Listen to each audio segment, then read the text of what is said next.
Hello বন্ধুরা, Tanushree simple রান্নাঘরে তোমাদের সকলকে স্বাগত। আশা করি তোমরা ভালো আছো সবাই। আবার একটা নতুন ভিডিও নিয়ে চলে এলাম। যেহেতু এখন ইলিশের মরশুম চলছে, তাই জন্যই ইলিশ মাছ ভাপার রেসিপি নিয়ে চলে এলাম। তো স্কিপ না করে পুরো ভিডিওটা দেখার অনুরোধ রইল। এখানে আমি 6 পিস ইলিশ মাছ ভালো করে পরিষ্কার করে ধুয়ে রেডি করে নিয়েছি। পরিমাণ মতো নুন দিয়ে দিলাম আর কিছুটা হলুদ দিয়ে দিলাম। দিয়ে ভালো করে নুন হলুদ মাছের পিসগুলোতে মাখিয়ে নিয়ে রেডি করে নিলাম।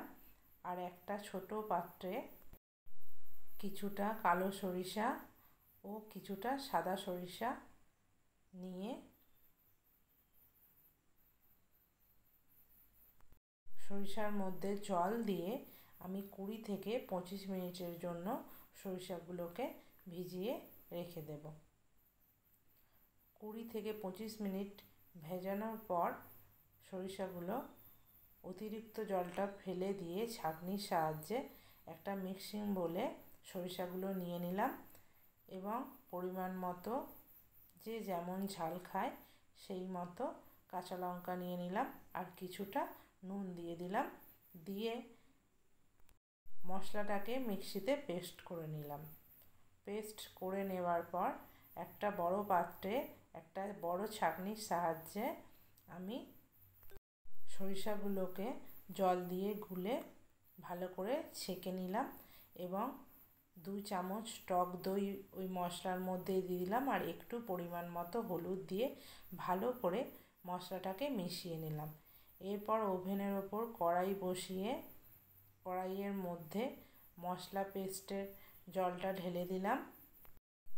দেওয়ার পর একে একে নুন হলুদ মেখে রাখা ইলিশ মাছগুলো ওই মশলার মধ্যে ডুবিয়ে দিলাম। দিয়ে কিছুক্ষণ রাখার পর ওপর দিয়ে কিছুটা কাঁচা সর্ষের তেল ও কটা কাঁচা লঙ্কা ছড়িয়ে দিয়ে 10 মিনিটের মতো রেখে দিলাম ঢাকা দিয়ে।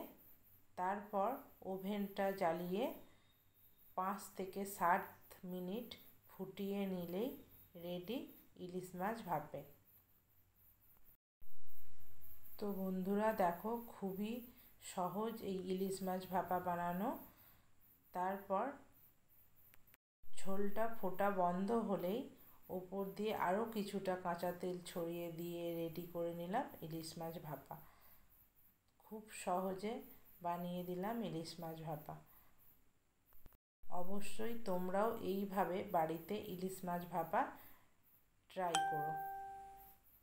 পুরো ভিডিওটা দেখার জন্য অনেক ধন্যবাদ বন্ধুরা।